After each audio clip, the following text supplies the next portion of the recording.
ఇప్పుడు ఒక సంసారం ఉంటది, పిల్లలం కానీ ఒక్కొక్క కొడుకు ఒక్కొక్క పెళ్లి చేసి ఒక 50 గజాలలో ఇస్తారు. నలుగురికి ఇస్తారా? 4 రూమ్లు 4 రాజీ 4 ఇస్తారా? ఉన్నదే చాలు మాకు. ఎంత డిస్టెన్స్ ఉంది, ఎందుకు కట్ చేస్తారు? ఉన్నదే చాలు మాకు, ఉన్నంతలో చాలు. అలాంటప్పుడు మీ ప్రభుత్వమే ఎందుకు, మీరెందుకు? అసలు అవసరమే లేదు.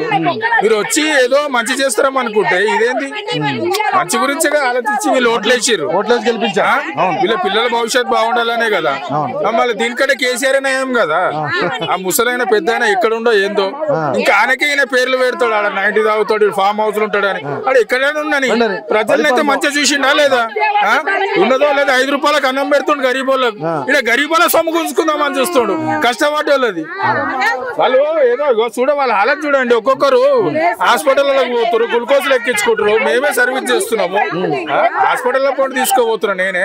మళ్ళీ మా ఇంటి పక్క వాళ్ళ నాలని తీసుకోపోయినా ఏంది? ఇది ఒక పద్ధతి ఉంటది. సో మరి ఏంటన్నా నిజంగా ఒకవేళ కూల్చేతులు జరిగితే ఏంటి పరిస్థితి? చనిపోతారు సార్. డబుల్ బెడ్రూమ్ అవసరం లేదు అసలు. అందుకు సార్ చెప్తున్నా కదా సార్, ఒక 50 గజాలలో 4 కుటుంబాలు ఉన్నాయి. నలుగురికి ఇస్తారా డబుల్ బెడ్రూమ్? ఇప్పుడు వాళ్ళకి 2 పిల్లలు, ఒక ఆడపిల్లలు ఉన్నారు. 2 కొడుకులకు ఒకటి వేసి ఇచ్చిండు ఒక ఆయన. వాళ్ళందరికి అట్లనే ఇస్తాడా అని 2 50 గజాలే కదా సార్.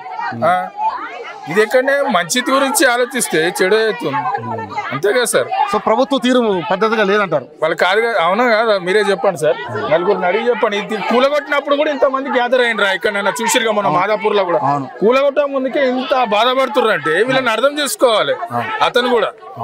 ఎందుకంటే వాళ్ళకు కూడా అక్క చెల్లెలు ఉన్నారు, పిల్లలు ఉన్నారు. ఆయనకు కూడా అది కూడా ఆలోచించాలి సార్ రేవంత్ గారు. అంత మంచిగా ఆలోచించాలి. ఏదో మార్పు కావాలని వీళ్ళు స్టాంప్ వేసి తెచ్చుకోరు, ఓట్లేసి. ఇదేనా మార్పు? అవును సార్. లేదు, మొత్తం నాలలో కట్టిరు వీళ్ళు.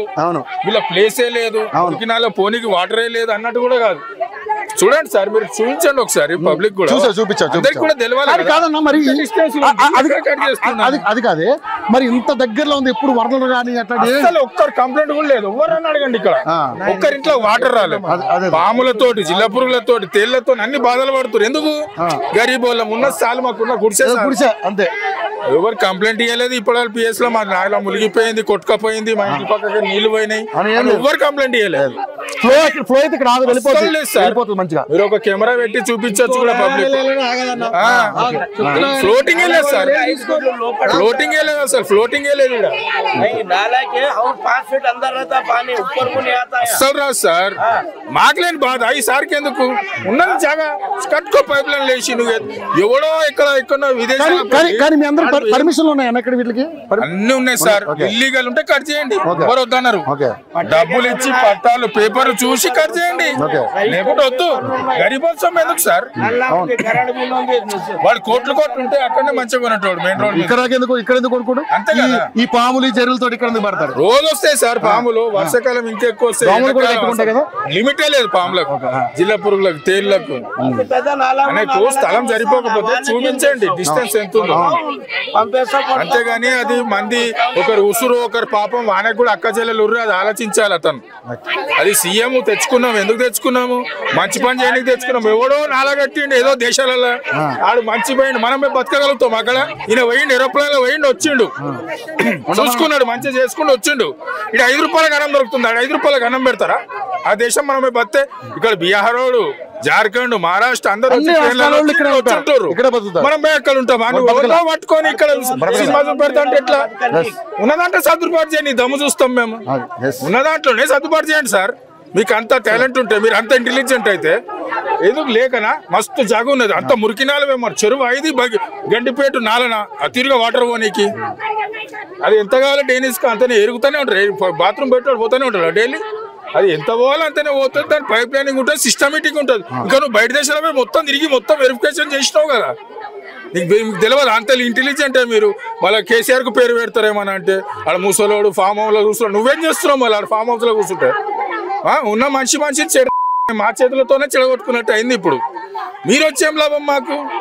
గరీబోళం కొట్టనీక ఉన్నాను కొట్టుకో. అలా లేదు జాగా, మేము అలా పోయి కట్టుకున్నామంటే అది ఒక మంచి పద్ధతి. అది అలా నాలలో కట్టుకున్నామంటే ఒకటి కూడగొట్టనీకి అన్ని పేపర్లు ఉన్నాయి, రిజిస్ట్రేషన్ ఉన్నాయి, పట్టాలు ఉన్నాయి. ఒకటి దగ్గర మేము తక్కువలో వస్తుందని కొనుక్కున్నాం. ఎందుకు కొనుక్కున్నాం? డబ్బులు లేక ఈఎంఐలను లోన్ల రూపంలో ఎవరి దగ్గర అప్పులు ఆడుకొని ఊర్లలో జాగాలు అమ్ముకొని కొన్నాం. అంతే కదా సార్, మరి పద్ధతేనా ఇది? అసలు పద్ధతే కాదు అసలు ఇది. రైట్. మందిని అడిగి చెప్తాను.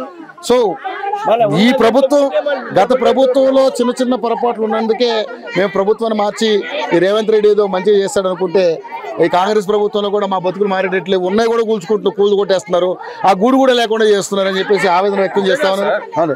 సో నిజంగానే గవర్నమెంట్ నుంచి కంపల్సరీ ఏదైనా ఒక నివేదిక రావాలి, వీళ్ళకి న్యాయం జరగాలి, వీళ్ళకి ఎటువంటి ఇబ్బంది కలగకుండా ఉండేలాగా గవర్నమెంట్ ప్లాన్ చేయాలని చెప్పేసి మేము అప్పీల్ చేస్తా ఉన్నాం. సో చాలా నిరసనలు వస్తున్నాయి.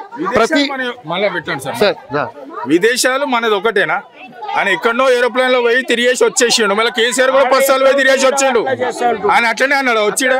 ఈయన వచ్చి 9 నెలలు ఏడాది కూడా కాలేదు. ఈయన ఏదో ఏరోప్లేన్ లో పోయి 10-20 సార్లు పోయి వచ్చి అలా నాళాలు అట్లున్నాయి, ఈడ నాళాలు ఇట్లా చేద్దామంటే ఆంధ్రప్రదేశ్ ఏపీ ఒకటి అవుతుందా? లేకుంటే ఫారెన్ ఇక్కడ ఒకటి అవుతుందా? ఇక్కడ ఎక్కడెక్కడ వచ్చి బతాడు, ఆడ పోయి బతకగలుగుతావా? నువ్వే బతకగలుగుతావా? పోనీ 5 రూపాయలకి ఈడ అన్నం దొరుకుతాడు, ఆడు పెడతాడా? ఆడేదో తింటుండు, నువ్వు అదే తింటావా? ఆడేదో తిని నువ్వు ఆయన మాటలు పట్టుకొని ఇడికి వచ్చినావు. ఈడ గరీబోళ్ళకి రైతులకు ఇస్తలేవు నువ్వు పైసలు 2-3 వేలు 4 వేలు రుణమాఫీలు చక్కగా ఇస్తలేవు. ఈడ ఏం చేస్తావా సార్ నువ్వు? పద్ధతి ప్రకారం అనేది ఒకటి ఉంటుంది, రూల్స్ అండ్ రెగ్యులేషన్స్, అందరినీ చక్కగా చూడాలి. ఆ పదవే వేస్ట్ లేకుండా నేను ఎవరు కేర్ కూడా చేయరు. ఆడిపిల్లలు ఉసురు మొత్తం నీ ఇంట్లో అక్క చెల్లెలు నీకు కూడా ఉన్నారు, నీ ఫ్యామిలీకి ఉన్నారు, అందరు ఉన్నారు. ఒక్కరు కాకుండా ఒకరు పక్క తాకుతుంది. ఇల్లీగల్ కట్టిర్రు, దోచుకుర్రు, ఒక దగ్గర మోసం చేసిర్రు, నలలవే కట్టిర్రు. కడితే నువ్వు కూలగొట్టు, 10 మందిని అడిగి కూలగొట్టు, ఎవరు వాళ్ళే ఇలా కొడతారు. కూలగొట్టు అవసరం కూడా లేదు. అన్యాయంగా కడితే ఉన్నోడు మంచిగా ఉన్నాడు, అమ్మినోడు మంచిగా ఉన్నాడు, అందరు మంచిగా, మీరు మంచిగా, ఫామ్ హౌస్ పర్మిషన్ ఇచ్చిన అధికారులు మంచిగా ఉన్నారు సార్. శిక్షించారు వీళ్ళు, శిక్షించారు. ఎందుకంటే వీళ్ళు ఒకటి ఒక బూత్ మాట వస్తుంది, మాట్లాడమంటే మాట్లాడతాం. దొర కదా, రెడ్డిస్ కదా, ఒకటి ఉంటది వాడు, ఆ వాడు మాట్లాడొద్దని మాట్లాడతలేను. ఇక గలీజ్ ఉంటది, అది చెడు దొర ఉంటది. దొరలు ఒకటి ఉన్నది అలా లోపల కడితే నువ్వు అధికారంతో కట్టు, కొల్లగొట్టు.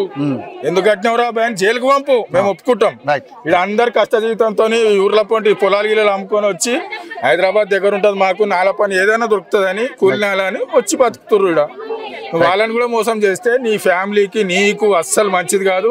ఇది ఒక్క రోజులో పోయేది శిక్ష కాదు, ఇది జన్మల మీ కుటుంబం మొత్తం దాక్తుంది ఇలా ఉసురు పక్క. ఇది మాత్రం 100%.